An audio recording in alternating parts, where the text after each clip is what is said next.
अगर कोरोना का यही ट्रेंड बना रहा तो 14 नवंबर यानी कि दिवाली के दिन ये मामले दोगुने हो सकते हैं। अगर रोजाना सामने आ रहे मामलों में गिरावट नहीं आई तो अगले 60 दिनों में देश में कोरोना के मामले 1 करोड़ की संख्या भी पार कर सकते हैं।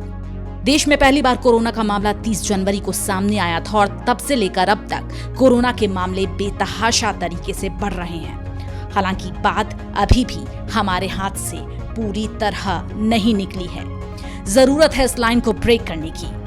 कोरोना वायरस महामारी को हल्के में ना ले। आप प्रधानमंत्री नरेंद्र मोदी की उस अपील को फॉलो कर सकते हैं।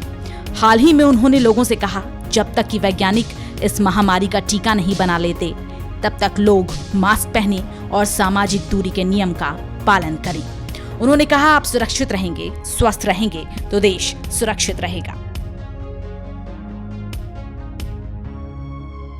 आपको परिवार में बड़े बुजुर्गों का ख्याल तो रखना ही है, साथ ही आप सभी को मिलकर अपना और अपने लोगों का ख्याल रखना होगा, तभी कोरोना काबू में आएगा। वाकई अगर हम स्वास्थ्य मंत्रालय की तरफ से जारी की गई गाइडलाइंस का सख्ती से पालन करें और कराएं तो आज भी इस संक्रमण पर रोक लगाई जा सकती है। इसके बढ़ते हुए मामलों की संख्या को हम लगाम लगा सकते हैं, सीमित कर सकते हैं।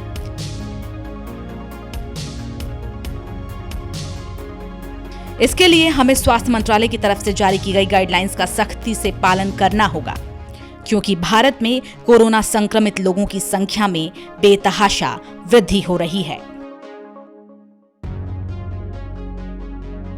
कोविड-19 का अपडेट ले लीजिए, क्योंकि देश में कोविड-19 के 90,123 मामले एक दिन में सामने आए। देश में संक्रमितों की कुल संख्या अब 50 लाख के पार हो चुकी है। केंद्रीय स्वास्थ्य मंत्रालय के आंकड़ों की माने तो 39,42,360 लोग अब तक संक्रमण से मुक्त हो चुके हैं, जबकि कोविड-19 मरीजों के ठीक होने की दर 78.53% है। पिछले 24 घंटे में सर्वाधिक 1,290 लोगों की जानें गई हैं, तो वहीं मृतकों की संख्या बढ़कर 82,066 हो गई है। ICMR की रिपोर्ट की माने तो अब तक 5,94,29,115 नमूनों की जांचें हो चुकी हैं। कोरोना वायरस संक्रमण की मार का असर आप देख सकते हैं। लिहाजा बीमारी से बचने के लिए विश्व स्वास्थ्य संगठन समेत अन्य हेल्थ ऑर्गेनाइजेशंस लोगों को सेफ्टी टिप्स और गाइडलाइन का पालन करने की सलाह दे रहे हैं। यानी अब आपको और ज्यादा सावधान होने की जरूरत है।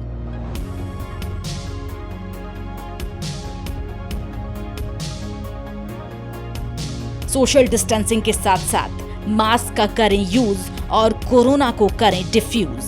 एक बात और, खुले में थूकने की आदत आपको और आपके दूसरे लोगों को खतरे में डाल सकती है। सार्वजनिक स्थानों पर ना थूकें, इससे कोविड-19 के संक्रमण का खतरा बढ़ता है। थूकना वर्जित, स्वास्थ्य अर्जित वाली बात पर गौर करें। अपना व्यवहार बदलकर कोरोना पर वार करें। पुरानी आदतों को अलविदा कहकर नई आदतों को हाँ कहें, क्योंकि आज कोरोना से जंग में समाज को तार्किक विवेक की जरूरत है। इसके लिए समाज को व्यक्तिगत रूप से और सामूहिक तौर पर एक अलग नजरिया और तर्क शक्ति रखनी होगी। यानी एक बचेगा तो सब बचेंगे, सब बचेंगे तो ही एक भी बचेगा, क्योंकि बचाव ही सबसे बड़ी सुरक्षा है।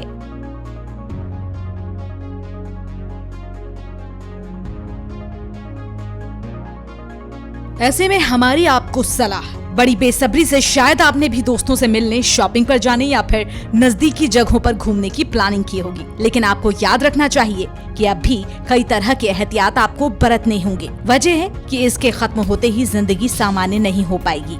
आपको तब भी बहुत सावधान रहने की जरूरत होगी और अपनी सेहत का ख्याल रखना होगा।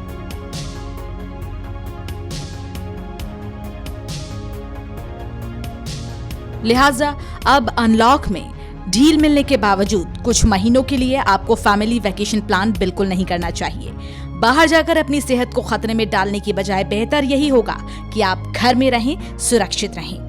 लाजमी है कि आप अपने दोस्तों से मिलने के लिए तड़प रहे होंगे। उनके साथ क्लब में, पार्टी में या फिर कैफे में जाने के लिए आप खुद को रोक नहीं पा रहे होंगे।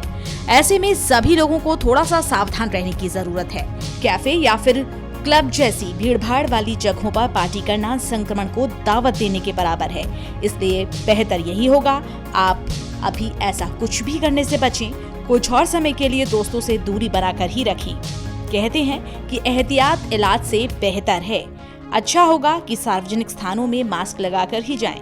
ऐसा करने में कोई खराबी नहीं है। खुद को बीमार होने से बचाने के लिए सोशल डिस्टेंसिंग, हाथ धोना और फेस मास्क का इस्तेमाल करते रहें। बड़ी पार्टीज, फैमिली फंक्शंस, इन सब से बचें। जितना हो सकता है उतना भीड़ भाड़ वाली जगह में जाने से बचें।